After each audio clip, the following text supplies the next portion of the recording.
बोले कोई खास बात नहीं। बोले कुछ तो है। बोले कोई बात तो नहीं होगी, मेरे से कोई गलती तो नहीं हो गई।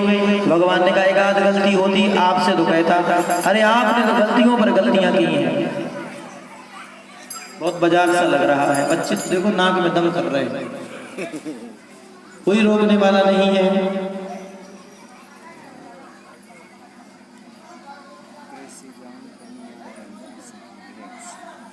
सभी बच्चे बैठ जाए, कितना पर्चा दे रहे हैं अपना तमीज होने का है।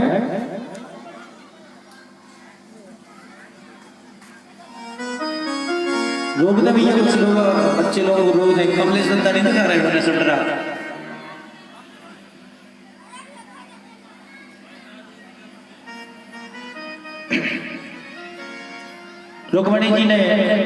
रुक्मणी जी की परीक्षा लेना चाहते हैं कि ये कितना ज्ञान है और कितना प्रेम है इनके अंदर। तो सबसे पहले ज्ञान की परीक्षा ली है।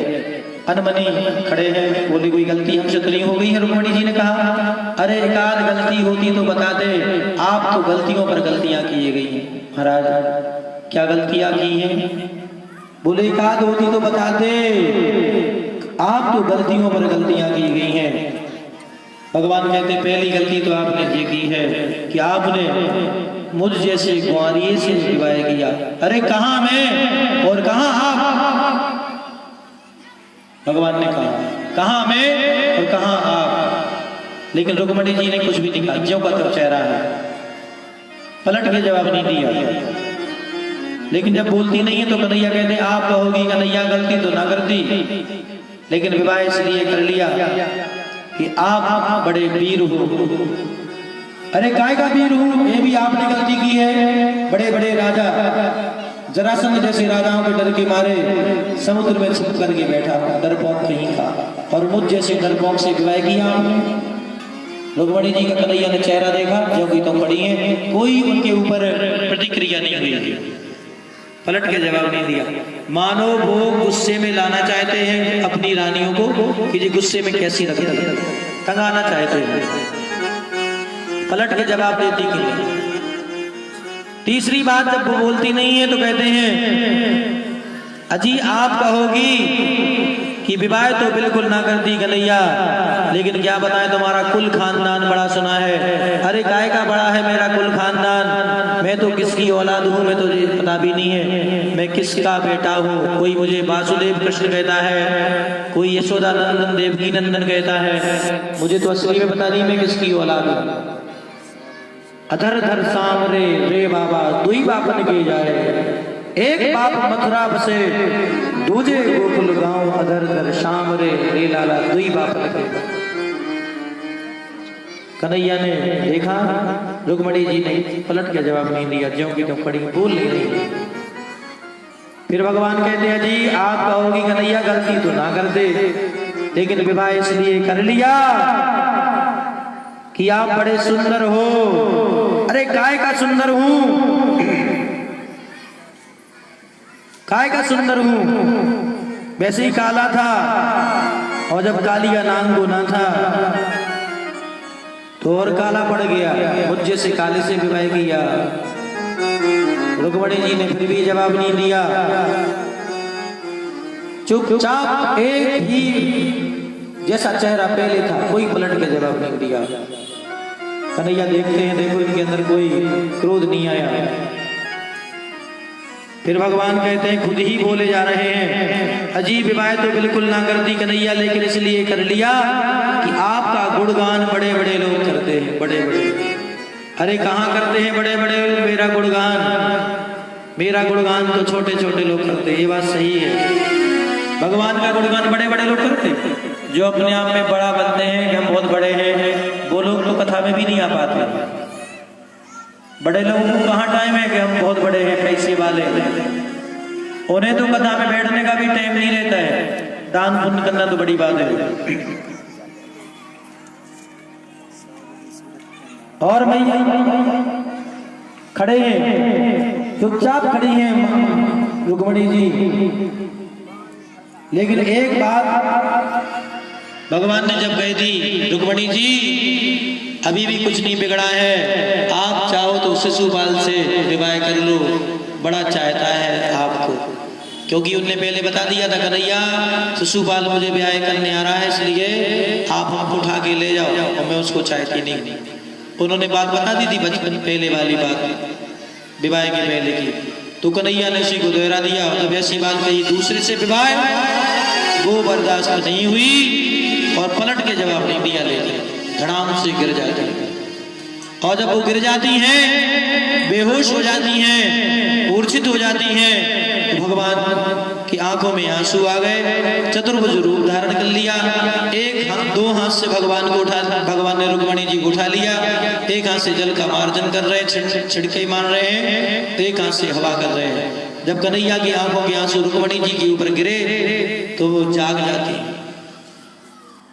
सुखदेव जी महाराज ये कहते हैं, सुखदेव जी महाराज कि कन्हैया और रुक्मणी की ये बातें लड़ाई झगड़े की खट्ट-पट्ट वाली बातें कब हो रही हैं? जब एक रानी से 4-4, 6-6 पुत्र हो गए थे। जैसे किसी की शादी विवाह हुआ हो, विवाह के 1-8 महीने लड़ाई चलती हो, चलता है, 1-2 साल निकल जाए तो भी लड़ाई चलती है, लेकिन कभी कभी पति पत्नी में जिंदगी भर लड़ाई होती रहती है और होती ही रहती है। मतलब भगवान की भी इतने दिनों बाद तक खट्ट-पट्ट चल रही, कुछ खट्ट-पट्ट इतनी उम्र में। कभी कभी 60, 70 साल के लड़ाई झगड़े होते हैं पति पत्नियों में, जिनके 60 साल से विवाह के हो गए, और लड़ाई झगड़ा सभी में होता रहता है। और कभी कभी माताएं गलत भाव भी बना लेती हैं। लड़ाई झगड़ा हुआ, तेल डालने, कुआं में सरक जे, मर जे, पटरी के नीचे आ जाए, ये धमकियां देती रहती। और ऐसा हो भी जाता है भाइयों बहनों, छोटी छोटी बातों पे बात बड़ी बन जाती है। खट्ट-पट्ट हर व्यक्ति के जीवन में, जो लोग 50-60 साल के भी हो गए हैं, शादी हो गई जिनकी, उनमें भी होती रहती है। वो कहती है अब ही सरक जे, लेकिन कहते मर नहीं रहे, बोले इनको मुंह देख रहे। लड़ाई झगड़े होते रहते हैं। एक बार एक घोड़े को पानी पिलाने के लिए घुड़सवार गया और कठुआ का राट चल रहा था। हमारे बीच में परम आदरणीय सत्य आदरणीय कृष्णा दाऊ साहब एवं हमारे गल्लन भाई साहब, प्रणाम। सुशील भैया भी आए, सभी लोगों के लिए धन्यवाद। और ऐसे आप सबके सहयोग के लिए कार्यक्रम सफल हुआ, आशीर्वाद की कामना। घोड़े को पानी पिलाने वाला आया और राट चल रहा था। पहले का राट कौन सा चलता था? कठुआ वाला। तो वो रेकू चैकू चलता था। इस सब जितनी भी दृष्टांत अपन सुनते हैं, ये बाबा मस्तराम ने सुनाया करते सम्मेलन में, रेकू चैकू। तो घोड़े वाला कहता है, ए राट वाले, ये राट तेरा बहुत जोर से बोल रहा है, रेकू चैकू कर रहा है, अपना राट बंद कर ले, हमारा घोड़ा पानी पी ले। बोले घोड़े वाले, अगर राट बंद कर लेंगे तो पानी पीना, तेरा घोड़ा पानी कैसे पी पाएगा? इसलिए राट भी चल लेते और रेकू चैकू भी चल लेते और घोड़े को पानी पिला दे। मतलब खट्ट-पट्ट तो होती ही रहती है, लेकिन तालमेल बनता रहे सुखमय जीवन बिताने के लिए। कभी खुशी कभी गम होता ही रहता है। तो रुक्मणी जी ने जवाब नहीं दिया, सुनती गई। कहते अब सहनशीलता पत्नी में आवे एक धर्म होता है, तो वो सहनशील बनकर के सुनती गई, धड़ाम से गिर गई। 2 हाथों से उठा लिया, एक से संजन करते हैं, आंखों से आंसू गिरने लगे। रुक्मणी जी मुझे क्षमा कर दो, जब उनकी आंख खुलती है मैंने बड़ा गलती हो गई है, मेरा भाव विनोदी स्वभाव है, तो मैंने आपसे ऐसी बातें कही थी, आपको बुरी लगी हो, क्षमा करना।